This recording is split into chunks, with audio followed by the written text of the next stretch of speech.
Hi everyone. So, about 6 weeks ago, I made a decision that I was going to start trusting myself after 6 years of maintaining that I'd got it sussed and that I just made a conscious decision because it was starting to stress me out for other reasons, which I shall come on to. Um, the weighing, the monitoring my food all the time, and I love my job. Absolutely love it, helping you guys to get to where I am now, and to get that freedom and happiness. But talking about it all day and focusing on it myself, that was starting to get a bit stressful for me for other reasons, which I shall come on to. And so I decided I was going to drop some of that stress by stopping weighing, shock horror, and stopping monitoring what I was putting in. I was just going to trust that after 6 years, I've got this and I'm going to be okay.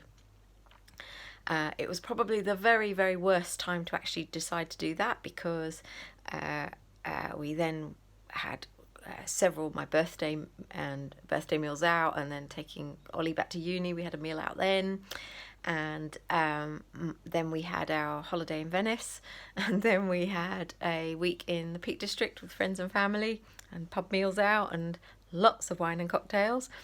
And the week after I got back from the Peak District, everything was feeling tighter. I hadn't just decided to stop monitoring my food intake and my weight. I had, mainly because of the holiday, relaxed all the rules. And so I was aware that there were consequences for that, I always make that choice on holidays anyway, and then have to pull it back again. But I had decided I wasn't going to weigh anymore, hadn't I? And then, so the week after the Peak District, I decided that I had to jump back on those scales again, and I kept putting it off and putting it off and putting it off. I'll do it tomorrow. I'll do it tomorrow. I don't want to face it. This is going to be such bad news. Don't want to face it. So another week of staying in denial, another week of relaxing the rules, not weighing in, not monitoring what I was eating. I wonder if you can guess how much I managed to put on in a month doing that. I'm going to share it with you. I managed to put on a stone. That might really shock some of you. It certainly shocked me, and it was a incredibly important lesson for me in how important it is to realise and accept that this is something that I'm going to have to work on for the rest of my life. I am someone who loves food. I like to have a drink when I'm, as in, I don't mean get drunk, but if we're out for a nice meal, I like to have a nice bottle of wine with my husband. And but that has to be done for the rest of my life, and I have to accept that within rules. Now, the consequences of that stone is I've now been back on step 2 for 10 days. Half a stone of it's now gone, I'm delighted to say, and I'm feeling totally back in control of that, and know that I will soon be, very, very soon, be back down to that happy weight that I like to be.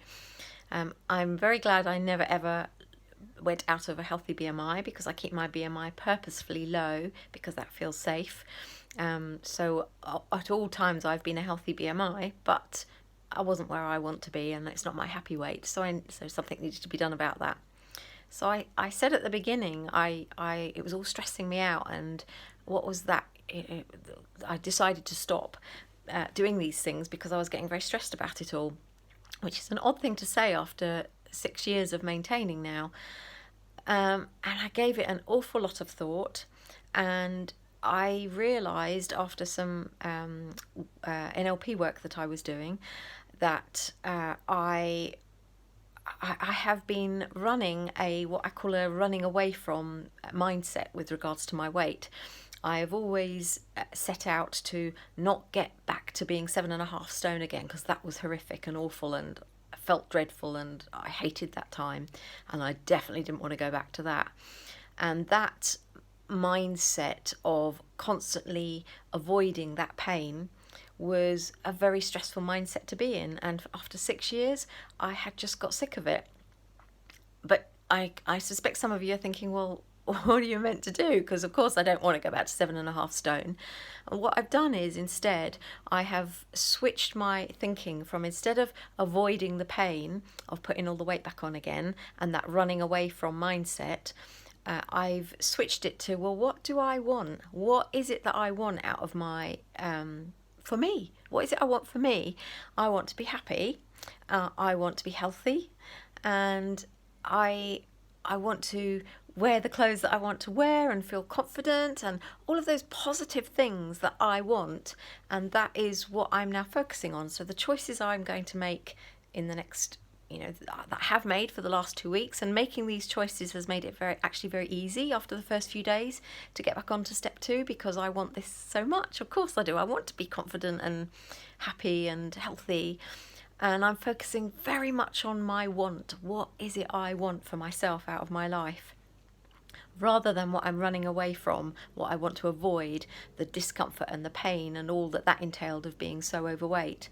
And so I'm now looking forward to the point when I get back to another half stone to go before I get back to where I like to be, where I'm happiest being.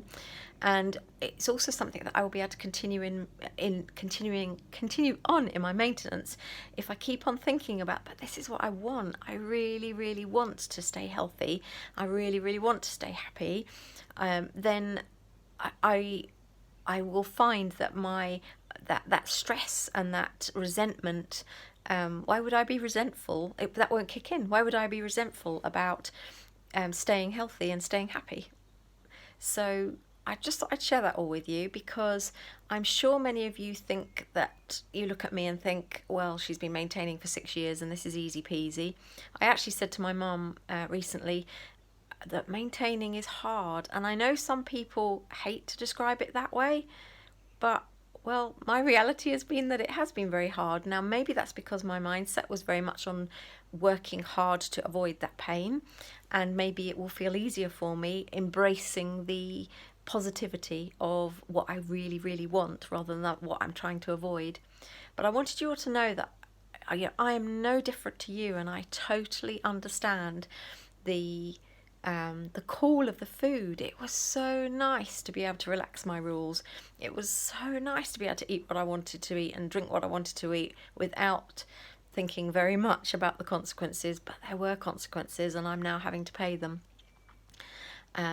So I get it. I get how difficult it is to get back on plan.